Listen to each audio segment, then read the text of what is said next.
Salut à tous, c'est François Rousseau. Si vous êtes passionné par les voitures, vous êtes au bon endroit. Continuez à regarder, on va entrer dans le vif du sujet. Dans le cadre de l'Europrotocole, on entend la procédure du procès-verbal simplifie des circonstances de l'accident sans intervention des agents de la police de la circulation.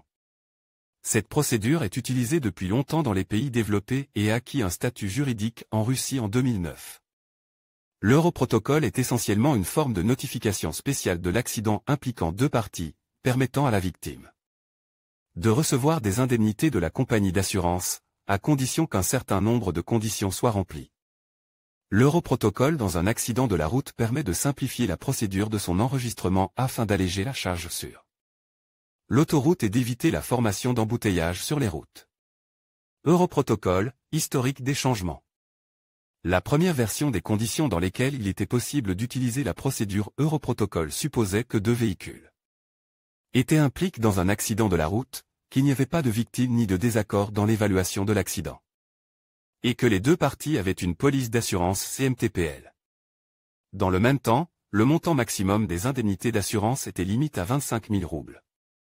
Dès les premiers jours de son entrée en vigueur, la disposition de l'Europrotocole a fait l'objet de vives critiques, tant de la part des experts que des conducteurs eux-mêmes. Dans le même temps, le principal inconvénient a été reconnu comme étant la difficulté d'évaluer correctement les dommages causés par les parties. L'insuffisance, de l'avis de la majorité, du montant limite des indemnisations a également été un motif d'insatisfaction pour les propriétaires de voitures. Enfin, les conditions d'utilisation de l'Europrotocole offraient de nombreuses possibilités d'actions frauduleuses de la part des usagers de la route et des compagnies d'assurance. En particulier, des cas de mise en scène d'accidents de la route dans le but d'obtenir des indemnités d'assurance commencent à apparaître. Et toute imprécision dans la forme du document est encore activement utilisée par les assureurs pour retarder l'examen de cas d'assurance spécifiques et refuser de payer des indemnités. Des statistiques impartiales le prouvent également, au cours de la période 2009 à 2014, le pourcentage de réclamations satisfaites n'a pas dépassé 10%, ce qui est bien sûr un chiffre franchement bas qui sape la confiance dans l'Europrotocole. Pour ces raisons, un certain nombre d'amendements ont été introduits au niveau législatif au cours de l'été 2014 afin d'améliorer la procédure. Ainsi, la limite supérieure des paiements d'indemnisation a été doublée pour atteindre 50 000 roubles, et certains conflits organisationnels et juridiques ont été résolus, les deux parties disposent de 5 jours ouvrables pour envoyer un formulaire de notification complète. Il certifie à la compagnie d'assurance, la partie lésée, en plus de la notification, a été obligée de fournir la demande correspondante, sans laquelle le paiement de l'indemnisation est impossible. En cas de désaccord avec les revendications du demandeur, les assureurs avaient la possibilité de procéder à un examen technique de la voiture endommagée et coupable, et le refus de fournir le véhicule pour un tel examen était considéré comme un motif de refus de paiement de l'indemnisation. En outre, il était interdit de réparer le véhicule impliqué dans un accident de la route dans les 15 jours suivant la date de l'accident. À l'automne de la même année, le gouvernement russe a approuvé la résolution numéro 1002 sur les amendements aux règles de fourniture de données aux assureurs sur un accident de la route, ainsi que sur les exigences relatives aux moyens techniques de réparation des accidents de la route à l'aide de dispositifs ne permettant pas d'ajuster ultérieurement les données obtenues. Il est vrai que le décret ne s'appliquait qu'au territoire de la région de Moscou et de la région de Leningrad, y compris Moscou et Saint-Pétersbourg. Mais le principal avantage du document était considéré comme l'augmentation du montant maximal de l'assurance jusqu'à 400 000 roubles. Les auteurs de la résolution ont décidé de prendre en compte la probabilité d'actions frauduleuses, qui augmentait proportionnellement à l'augmentation du montant des indemnités. Désormais, la collecte des preuves incombe au conducteur, la préférence étant donnée aux moyens, méthodes techniques permettant d'établir les circonstances de l'accident. Les appareils utilisés à cette fin ne doivent pas avoir la capacité de corriger des informations importantes. Il était prévu de généraliser l'utilisation de dispositifs tels que les enregistreurs vidéo et les navigateurs par satellite ayant pour fonction d'utiliser les données du système GLONASS ou d'autres systèmes satellitaires mondiaux. Cependant, au moment de la préparation du document, la base technique nécessaire pour équiper les véhicules à moteur de tels dispositifs n'était pas encore prête. Pour cette raison, il a été décidé de mettre en œuvre la procédure avec un statut expérimental, qui reste en vigueur jusqu'à la fin de 2015. De nombreux conducteurs non seulement ne savaient pas à quoi ressemblait un europrotocole, mais étaient franchement mal orientés dans l'application pratique des dispositifs techniques décrits ci-dessus. Lors de l'enregistrement d'un accident de la route, la fourniture aux assureurs de documents vidéo et photographiques pertinents, pris au plus tard 1 heure après l'accident, est devenue une exigence obligatoire. Sans cela, la fourniture de l'ensemble des documents requis pour le paiement de l'indemnisation a été jugée insuffisante. En outre, la partie qui se considérait comme la partie lésée, lorsqu'elle remet à la compagnie d'assurance un support contenant des images du lieu de l'accident, avec les coordonnées exactes, doit rédiger une déclaration dans laquelle elle indique que les données n'ont pas été corrigées. Il convient de noter que pendant cette période expérimentale, il était permis d'utiliser tous les moyens techniques de contrôle, à condition qu'ils permettent de fixer les circonstances de l'accident avec une indication de l'heure et du lieu. À l'automne 2017, le gouvernement a décidé d'autoriser les propriétaires de voitures équipées du système ERA-GLONASS de notification opérationnel des accidents de la route à obtenir un nombre illimité d'europrotocoles. Un projet de document préparé par des spécialistes du ministère des Transports propose qu'une victime d'accident appuie sur le bouton de notification d'urgence du système ERA-GLONASS au plus tard 10 minutes après l'accident, à la suite de quoi toutes les informations télémétriques enregistrées relatives aux circonstances de l'accident de la route devraient être automatiquement transmises au serveur de la compagnie d'assurance. Ces informations doivent contenir des données telles que les coordonnées du lieu de l'accident, la vitesse, la direction du mouvement, l'accélération du véhicule, la force dynamométrique de la collision et d'autres données. Toutes ces innovations, qui ont constitué la base de 3 nouveaux GOST, on commence à entrer en vigueur au début de l'année 2018. À l'aide des informations transmises par le système de navigation, communication par satellite ERA-GLONASS, l'assureur décide de la possibilité d'effectuer des paiements d'indemnisation pour un cas d'assurance en utilisant la procédure illimitée de l'europrotocole.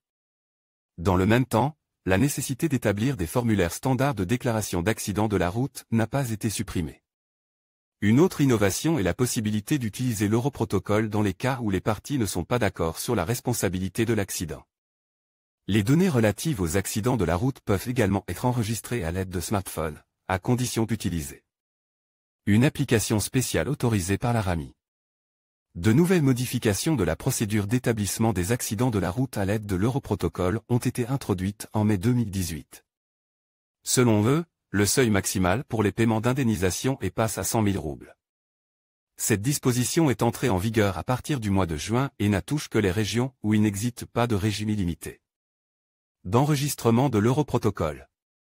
La possibilité d'enregistrer un europrotocole d'accident de transport dans le cadre d'un accident de la route sans l'avis concerte des participants est apparue en raison de l'utilisation de la fixation au moyen de moyens techniques de contrôle modernes. En cas de désaccord, les 2 participants à l'accident de transport doivent en faire état de manière appropriée. Le principal problème est que, bien qu'à l'heure actuelle toutes les nouvelles voitures fabriquées en Russie soient équipées de systèmes ERA-GLONASS, leur nombre total en 2017 ne dépassait pas 1,2 million d'exemplaires. En d'autres termes, il n'est pas nécessaire de parler de la couverture complète de l'ensemble de la flotte de véhicules avec ces moyens spéciaux. Une autre limitation importante empêchant la diffusion de l'europrotocole est la présence de la seule application mobile sous licence de la RAMI. Il n'y a pas encore de concurrent et ce programme est donc, pour le moins, brut. Ce qui n'est pas surprenant, puisque la RAMI n'a même pas d'exigence clairement définie pour ce type d'application. Lire aussi, comment vérifier si une voiture a été impliquée dans un accident. Quand l'utilisation de l'europrotocole est-elle autorisée? Le cadre juridique actuel concernant l'utilisation de l'europrotocole pour déterminer les circonstances d'un accident de la route peut être utilisé si les conditions obligatoires suivantes sont remplies. L'accident a été causé par la collision de 2 véhicules, y compris les véhicules à moteur avec une remorque, et les 2 véhicules sont assurés par les propriétaires dans le cadre du système de responsabilité civile de la CNTPL. L'accident n'a cause de dommages qu'aux véhicules impliqués dans la collision, pas de dommages aux autres véhicules, barrières, bagages, biens transports, et les conducteurs, ainsi que les passagers et autres usagers de la route, n'ont subi aucune atteinte à leur santé. Les circonstances de l'accident, la nature, la quantité et la liste des dommages cause ne donnent lieu à aucun désaccord entre les parties à l'accident, et toutes ces informations ont été dûment consignées sur le formulaire de notification Europrotocol par les deux conducteurs et signé par eux. Si l'une des parties n'est pas satisfaite des informations figurant dans la notification de l'autre conducteur, la situation ne peut être résolue qu'avec l'intervention d'un agent de la police de la circulation. Dans la dernière version de la loi, les désaccords sont autorisés, mais la preuve de l'accident doit être fournie par les parties à l'accident, et elle doit être enregistrée à l'aide du système GLONASS, le montant de l'indemnité d'assurance payable à la partie lésée pour compenser les dommages causés à la voiture à la suite de l'accident ne doit pas dépasser 100 000 roubles. Si la personne lésée estime que ce montant n'est pas suffisant pour effectuer les réparations nécessaires, l'enregistrement de l'accident doit être effectué avec la participation des agents de la police de la circulation. Ces informations sont suffisantes pour savoir comment rédiger un accident sur l'Europrotocol sans l'intervention de la police de la circulation. Si au moins une des conditions énumérées ci-dessus n'est pas remplie, la réparation de l'accident de la route est effectuée selon l'ordre standard. Il convient de mentionner séparément le cas où l'auteur de l'accident est un véhicule à moteur immatricule à l'étranger, c'est-à-dire dont le propriétaire n'est pas titulaire d'une police d'assurance casco OSAGO. Dans ce cas, la réparation de l'accident selon le régime simplifié est également possible, mais si le propriétaire du véhicule immatricule à l'étranger est titulaire d'une police d'assurance internationale, carte verte. Dans ce cas, vous pouvez obtenir tous les détails concernant la procédure d'établissement d'un Europrotocol et l'obtention des prestations de la carte verte en contactant un représentant de la RAMI par les canaux de communication disponibles. Que faire après un accident? Avant d'établir un Europrotocol, il est nécessaire d'effectuer un certain nombre d'actions que les personnes impliquées dans l'accident oublient souvent, ce qui peut être justifié par un état de stress. Il est donc judicieux de fournir un algorithme d'action qui vous permette de prendre pleinement en compte les exigences de la législation en vigueur. Il est nécessaire d'arrêter immédiatement tout mouvement. Cette exigence doit être respectée indépendamment de circonstances telles que le lieu de l'accident de la route et ses conséquences. Il est nécessaire de s'arrêter même si la voiture a subi des dommages mineurs et qu'elle peut continuer à circuler. Après l'arrêt, il est nécessaire de quitter la voiture afin d'évaluer l'ampleur et toutes les circonstances pertinentes de l'accident de la route. L'étape suivante consiste à installer un panneau d'arrêt d'urgence conformément aux exigences du paragraphe 7, alinéa 72, du Code de la route, si l'accident s'est produit à l'intérieur de l'agglomération, à une distance de 15 mètres ou plus du véhicule. S'il s'est produit à l'extérieur de l'agglomération, la distance minimale du panneau est portée à 30 mètres, il est nécessaire d'enregistrer toutes les traces liées à l'accident. Cela peut se faire à l'aide d'un smartphone ou d'un autre appareil doté d'une caméra et capable d'enregistrer des vidéos. Il est nécessaire de prendre une vue générale, de préférence panoramique, du lieu de l'accident, de tous les dommages visibles sur les deux voitures et de leur numéro d'immatriculation. S'il y a des épaves de voitures et ou des traces de freinage sur la chaussée, il faut également les enregistrer. Si l'accident de la route a été constaté par des tiers, il est nécessaire de recueillir les coordonnées, nom, numéro de téléphone de contact, adresse, de ces témoins. S'ils sont d'accord, il est conseil d'enregistrer leur témoignage par écrit ou sur support vidéo. Si, après avoir rédigé l'Europrotocol, les personnes impliquées dans l'accident de la route ont quitté le lieu de l'accident et il y a un désaccord soudain entre elles sur l'évaluation des circonstances et des conséquences de l'accident, la disponibilité de ces témoignages peut être d'une aide précieuse lors de l'enquête menée par les employés de la compagnie d'assurance sur l'événement. Assure, remplir une déclaration d'accident de la route conformément à l'Europrotocol. Une fois l'Europrotocol rédigé et signé par les deux parties, vous pouvez quitter le lieu de l'accident. Exemple de formulaire à remplir. L'enregistrement d'un accident de la route par le biais d'une procédure simplifiée se fait sur un formulaire spécial appelé « Avis d'accident de la circulation ». Ce document se compose d'une feuille principale, sous laquelle se trouve un encart, sur lequel toutes les informations inscrites sur la feuille principale sont automatiquement reportées. Le recto du formulaire de notification se compose de 2 colonnes avec des lignes identiques, qui sont remplies séparément par chaque conducteur.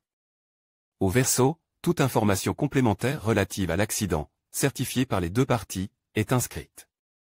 Après avoir rempli l'Europrotocol, le feuillet principal est séparé de l'encart. Peu importe que le conducteur reçoive l'original ou une copie, les deux feuilles ont la même valeur juridique.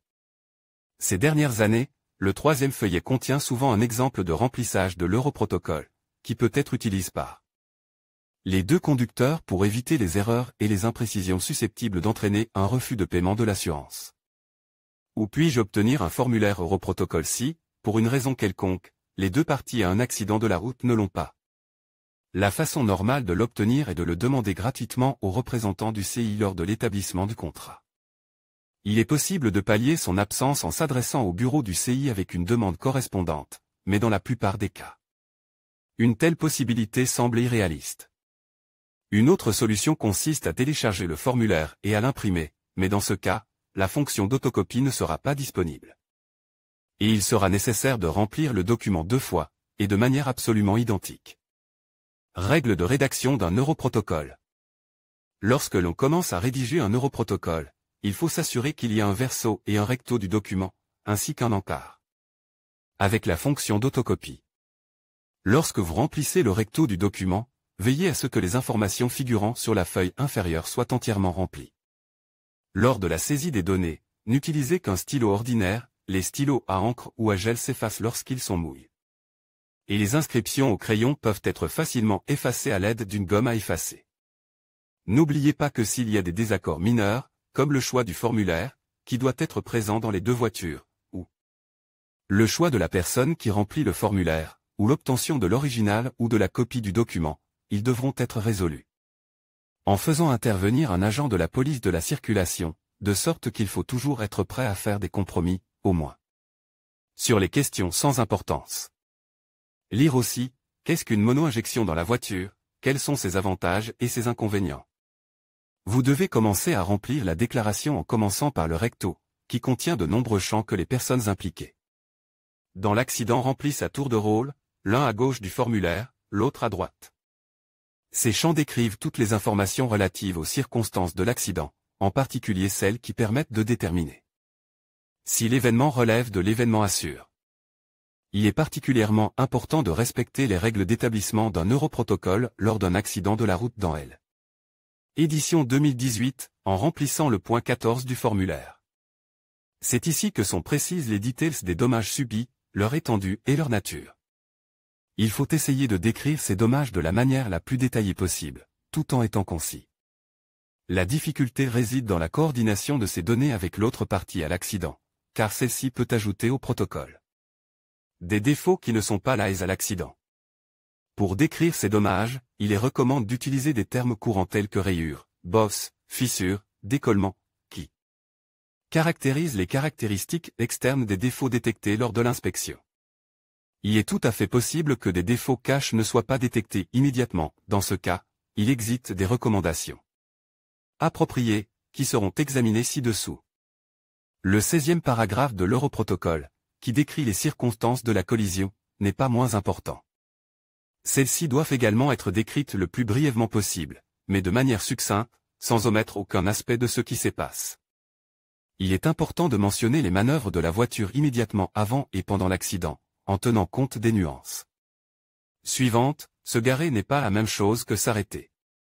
Bien que cette vérité de base soit constamment enseignée pendant les cours, ces concepts sont souvent confondus par les conducteurs novices et expérimentés.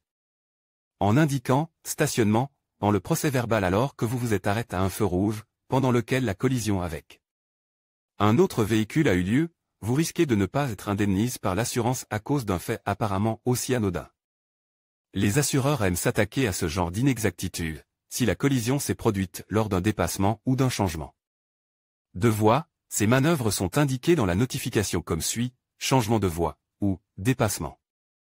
Au paragraphe 17, décrire en détail le schéma de l'accident, en dessinant les marquages dans la zone de l'accident, en indiquant les particularités de l'état de la route, présence de feux de circulation, de panneaux de signalisation, de panneaux directionnels, des arrêts de transport public, en indiquant le nom des rues et, si possible, les numéros des maisons.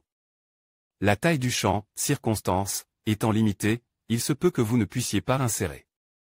Les informations supplémentaires qui complètent l'image de l'accident peuvent être saisies dans le champ « Remarque » qui est destiné à décrire de telles explications.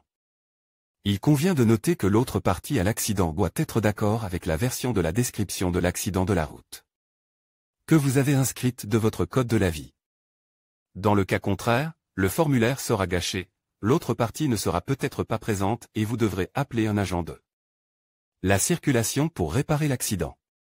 Après avoir rempli les parties gauche et droite du formulaire, vous devez apposer votre signature.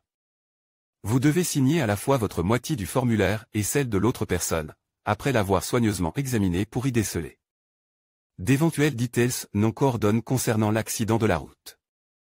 L'étape suivante dans l'exécution compétente de l'Europrotocole est le passage au verso de l'avis, où figurent toutes les informations supplémentaires relatives à l'accident qui n'ont pas été incluses au recto par manque de place. Si le verso ne suffit pas à décrire les circonstances de l'accident, il est acceptable de poursuivre les notes sur une feuille A4 vierge, qui est jointe au formulaire, et sur la partie principale de la note, contient une annexe. Il convient de noter que ces notes doivent également être approuvées et signées par les deux parties à l'accident. Il est important de rappeler que l'absence de description détaillée des circonstances de l'accident peut obliger l'assureur à trouver lui-même les informations manquantes et, dans ce cas, il n'est pas garanti que les informations ainsi trouvées permettront de classer l'accident comme un événement assure. Cela peut également avoir une incidence sur le calendrier des paiements de l'assurance. L'Europrotocole doit être rempli dans une écriture claire et lisible qui ne laisse pas de place à l'erreur. Toutes les rubriques doivent être remplies, même si elles semblent insignifiantes pour le participant à l'accident. Si une case particulière ne peut être remplie en raison d'un manque d'informations appropriées, elle doit porter la mention « Aucune information disponible ». Les deux parties doivent faire preuve de prudence, car en cas d'erreur ou d'inexactitude, de détérioration ou de perte du formulaire, la procédure devra être répétée à l'aide d'une nouvelle notice.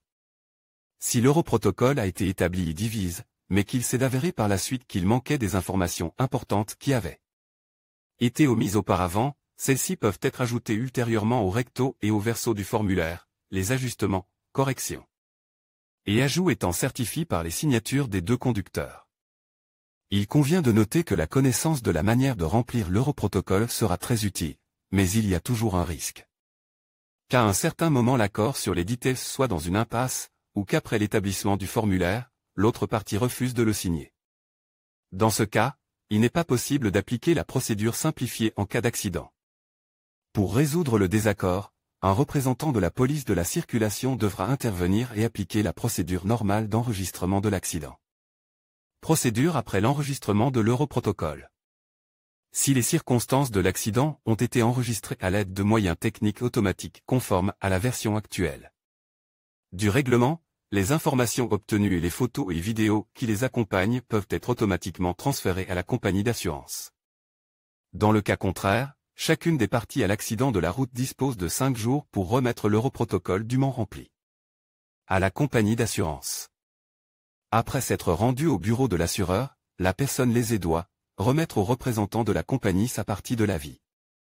En recevant de lui une copie certifiée conforme, qui peut devoir être montrée à l'agent de police de la circulation en cas d'arrêt du véhicule pour expliquer les raisons de la présence de dommages sur la voiture. Ensuite, vous devez rédiger une demande dans laquelle vous réclamez une indemnisation pour les dommages conformément à la police d'assurance, si les éléments disponibles, photos et vidéos, ont été enregistrés sur un support amovible. Celui-ci doit également être remis au représentant de l'assureur pour qu'il en prenne connaissance, et il doit être précisé que ces informations n'ont pas été copiées et qu'elles sont contenues en un seul exemplaire.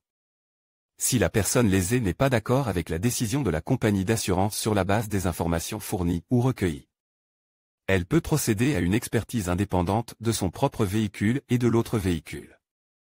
À cette fin, il est interdit aux deux parties à l'accident de réparer le véhicule pendant 15 jours. Si les circonstances actuelles exigent un rétablissement immédiat de la fonctionnalité du véhicule en dommage, il peut procéder à la réparation, après avoir reçu l'autorisation de l'assureur.